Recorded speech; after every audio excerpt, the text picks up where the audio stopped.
Hi, I'm Dr. Stuart Cox. And I'm Dr. Jared Norman, and we're with Nevada Spine and Disc. We'd like to give you a chiropractic tip. One question I get asked all the time is, how do I stretch my neck? Now, most people have neck pain, and that neck pain is usually in the back of their neck, and so that's the area that they typically stretch. However, there are muscles all around our neck, in the front, on the side, and the back, and it is very imperative, very important to stretch all the muscles in the neck. So the best way to do that is to sit in a chair where you can grab the edge of the chair.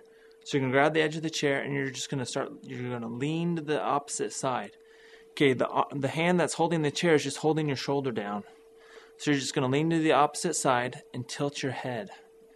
Now this part of the stretch is going to stretch these middle muscles, the side muscles of your neck.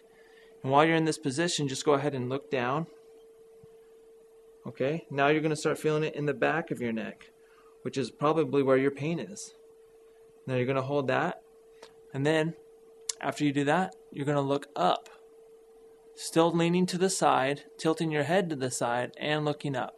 And that's going to stretch the front muscles in your neck. Okay, so each one of those positions you're going to want to hold for about 20 seconds. So 20 seconds on the side, 20 seconds looking down, 20 seconds looking up. And then you're going to do that on both sides.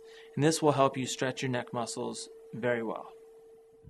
A question I get asked all the time is, what is a good exercise for my low back? Now, after you've suffered a low back injury, I don't recommend doing exercises where you actually bend your back very much. Now, it's important to try to find exercises where your back is able to be kept almost straight. And the best exercise that I've found for that is called the plank exercise. Now, this isn't solely for the low back, it's also for the abdominals and the whole entire core muscle area, okay?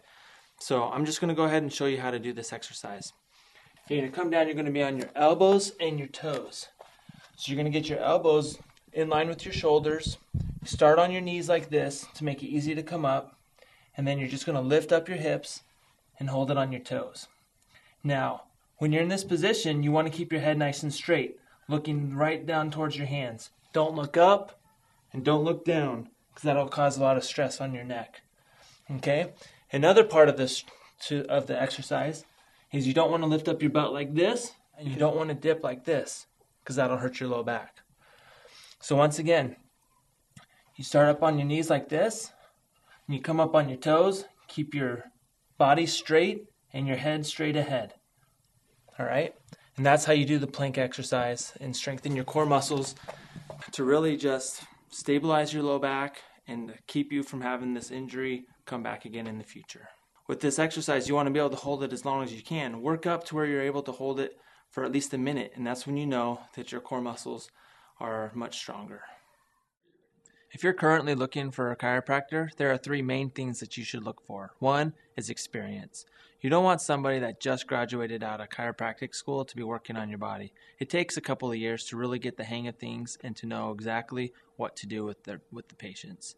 Number two is, are the chiropractors keeping up to date with the latest in technology?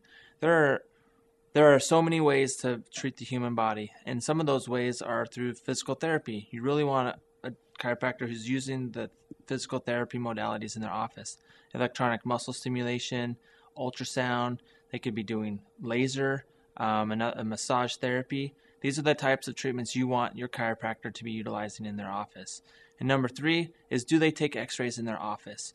You don't want the chiropractor that you go to be guessing about what's going on with your body.